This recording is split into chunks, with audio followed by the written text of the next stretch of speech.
how do you get clarity if we're scrolling all day? And so you make time, make intentional time, because sometimes people say they can't find time.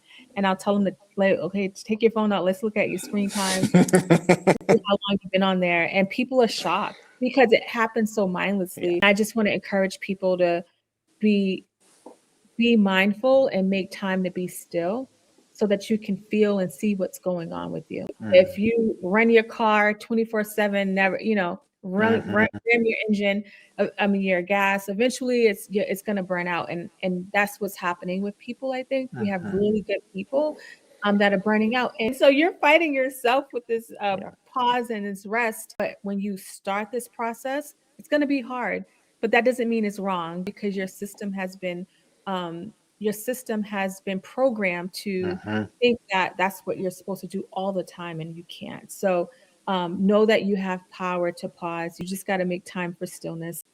Well, I'm a witness to what you just said. I've been practicing a Sabbath day, a day of rest for close to 20 years now. And I remember early on being very confused of like, why did I feel so anxious and funky on my Sabbath day, you know? And I was like, oh, maybe I'm doing something wrong. And I'll be honest, it took years to recognize like, oh no, I've just given enough space for the stuff that's there to surface. And because my practice is to take a 24-hour period of rest, what I've come to understand is that on most Sabbath days for me, which for me is a Tuesday, it takes about like till late morning for that stuff to kind of like work its way out.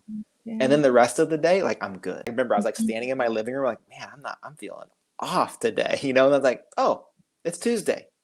Totally normal. So to your point, Celeste, about initially it may not feel right, it may not feel good. Like that's okay. You know, stick with it.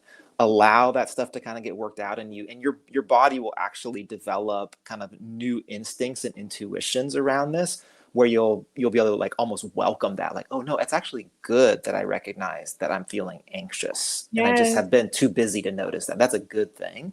And now I Yes. can name that and kind of move forward. So I think something about seasons of disruption and chaos can actually open up that kind of space for those of us, again, to your point, willing to slow down enough, quiet ourselves enough to actually hear that in.